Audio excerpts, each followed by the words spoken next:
रामपुर गांव में चिंटू नाम का लड़का रहता था। उसके पिता मोहनलाल किराए की दुकान में दर्जी का काम करते थे। काफ़ी टाइम से उनका धंधा ठीक से नहीं हो रहा था, जिस कारण वे दुकान का किराया नहीं दे पा रहे थे। दुकान के मालिक ने भी उनसे दुकान खाली करवा दी। मोहनलाल बहुत निराश होकर अपने घर की ओर चल दिया। तब शाम होते होते वे जब घर पहुंचे तो उनकी पत्नी ने कहा, क्या हुआ है? आज आप इतने परेशान क्यों दिखाई दे रहे हो? कुछ बात हुई है क्या? हाँ लक्ष्मी, किराया न देने के कारण सेठ जी ने कमरा खाली करवा दिया है। अब हम क्या करेंगे जी? घर का तो राशन भी ख़त्म हो गया है और होली भी आने वाली है। बच्चों के लिए नए रंग और पिचकारियाँ, कपड़े वगैरह हम कैसे लेंगे? लगता है इस बार की होली भी ऐसे ही जाने वाली है। बाहर खड़े चिंटू और पिंकी अपने पड़ोसी प्रकाश को देखते हैं। वे हाथ में बहुत सारे पिचकारी और रंग लेकर अपने घर की ओर जा रहे थे। तभी पिंकी अपने भाई से कहती है, भैया, हम रंग और पिचकारी लेने के लिए कब जाएंगे? तुम चिंता मत करो बहन, हम बहुत जल्दी अपने लिए रंग और पिचकारियाँ खरीदने के लिए बाजार में जाएंगे। चिंटू ने कह तो दिया था, लेकिन उसे परिस्थिति सब मालूम है। तभी अंदर से आवाज आई, चिंटू, पिंकी, अंदर आओ, ये देखो तुम्हारी माँ को क्या हो गया है। तभी वो दोनों अंदर गए तो देखा उनकी माँ बेहोश हो रखी है। तब उनके पिताजी ने कहा, देखो बच्चों, मैं डॉक्टर लेके आता हूँ, तुम दोनों यहाँ पे माँ का ख्याल रखना। तब मोहनलाल जल्दी से डॉक्टर को लेकर आते हैं। डॉक्टर लक्ष्मी का चेकअप करते हैं और कहते हैं, इनको खून की कमी है, जिस कारण ये बेहोश हो गई हैं। आप इनके खाने पीने का ध्यान रखिए और इनके लिए फल और दवाइयाँ याद से ले आना। यह कहकर डॉक्टर वहाँ से चले जाते हैं। तब मोहनलाल सोच में पड़ जाते हैं कि वे फल और दवाइयाँ कहाँ से लाएंगे। थोड़ी देर बाद लक्ष्मी को होश आ जाता है और वह कहती है, कमाई का कुछ साधन नहीं है, ऊपर से मैं भी बोझ बन गई हूँ। चिंटू सब कुछ देख रहा था।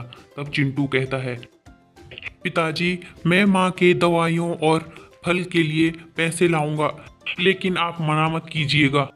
तब मोहनलाल उसे रोकते नहीं हैं और वह अपने लिए काम की तलाश में घर से बाहर चला जाता है। बाजार में वह एक किराने की दुकान पर जाता है और कहता है, सेठ जी, मुझे कुछ काम दे दो। क्या काम करेगा तू? क्या आता है तुझे?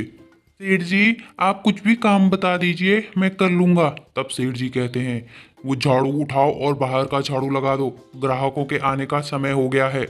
तब चिंटू सारा दिन दुकान में मेहनत करता है और शाम होते होते सेठ जी से कहता है, सेठ जी, कुछ पैसे दे दीजिए। क्या करेगा तू पैसों का? तुझे आए हुए तो अभी एक दिन भी नहीं हुआ है और पैसे मांग रहा है। तू कहीं जुआ तो नहीं खेलता ना? नहीं नहीं सेठ जी, मेरी माँ की तबीयत बहुत खराब है, मुझे उनके लिए फल और दवाइयाँ लेके जानी है। तब सेठ जी को उसकी बातों में सच्चाई नज़र आती है और उसे कुछ पैसे दे देते हैं और कहते हैं, कल टाइम पे आ जाना। जी सेठ जी, मैं टाइम पे आ जाऊंगा। यह कहकर चिंटू वहाँ से घर के लिए चला जाता है। घर पहुँचते ही अपनी माँ को दवाइयाँ और फल देता है। उसकी माँ उसे गले से लगा देती है। अब अगले दिन वह फिर से सेठ जी की दुकान पे काम के लिए आ जाता है। वह आंगन में बैठा ही था कि एक महिला, चोर चोर पकड़ो चोर, उसने मेरा पर्स चुरा लिया, चोर चोर। चिंटू वहां से उठकर चोर का पीछा करने के लिए चोर के पीछे दौड़ने लगता है। वह काफ़ी तेजी से दौड़ रहा था, लेकिन चिंटू भी हार नहीं मानता और चोर के पीछे दौड़ता रहता है। तब चोर ने जोर से पर्स की चिंटू के सर में मारी और चिंटू नीचे गिर गया। उसके सर पे भी चोट आई, लेकिन चिंटू फिर से खड़ा उठा और चोर के पीछे दौड़ने लगा। उसने उसकी टांगों को खींचा और उसे पकड़ लिया। तब तक आस पड़ोस के लोग भी आ गए और उन्होंने चोर को पुलिस के हवाले कर दिया। तभी चिंटू बेहोश होकर नीचे गिर गया। वहाँ आस पड़ोस के लोगों ने उसे अस्पताल में भर्ती करवाया और डॉक्टर ने उसकी मरहम पट्टी की। होश आने के बाद उसका नाम पता लिख दिया गया और उसके बाद उसकी छुट्टी कर दी गई। जैसे ही वह घर पहुंचा तो उसकी बहन ने कहा, भैया हम अपने लिए पिचकारी और रंग लेने बाजार कब जाएंगे? पिंकी की बातें सुनकर चिंटू की आंखों में आंसू आ गए, क्योंकि उसने सेठ जी से पैसे तो पहले ही मांग लिए। बहन कुछ दिन रुक जाओ, हम कुछ दिनों बाद नए रंग और पिचकारियां लेने बाजार जरूर जाएंगे। चिंटू ने ऐसा कहा ही था कि तभी वहां उनके घर के बाहर एक गाड़ी आकर रुकती है और गाड़ी से वही महिला बाहर आती है जिसका पर्स चोर ने चुराया था। वह महिला अपने पति के साथ बहुत सारे रंग, कपड़े, खिलौने और फल फ्रूट लेकर उनके घर पे आई। तब चिंटू ने कहा, अरे आंटी आप यहाँ। चिंटू तुम कैसे हो बेटा? तब चिंटू उन दोनों को अपने घर के अंदर ले जाता है। तब वह औरत कहती है, भाई साहब आपके बेटे ने आज चोर से मेरा पर्स बचाया। पर्स में हमारी प्रॉपर्टी के कागज और 10-15 लाख रुपए थे। अगर चिंटू ने मेरा पर्स नहीं बचाया होता तो आज हम कहीं के भी नहीं रहते। तब उस महिला का पति कहता है, आपका बेटा बहुत बहादुर है भाई साहब, से खूब पढ़ाओ लिखाओ।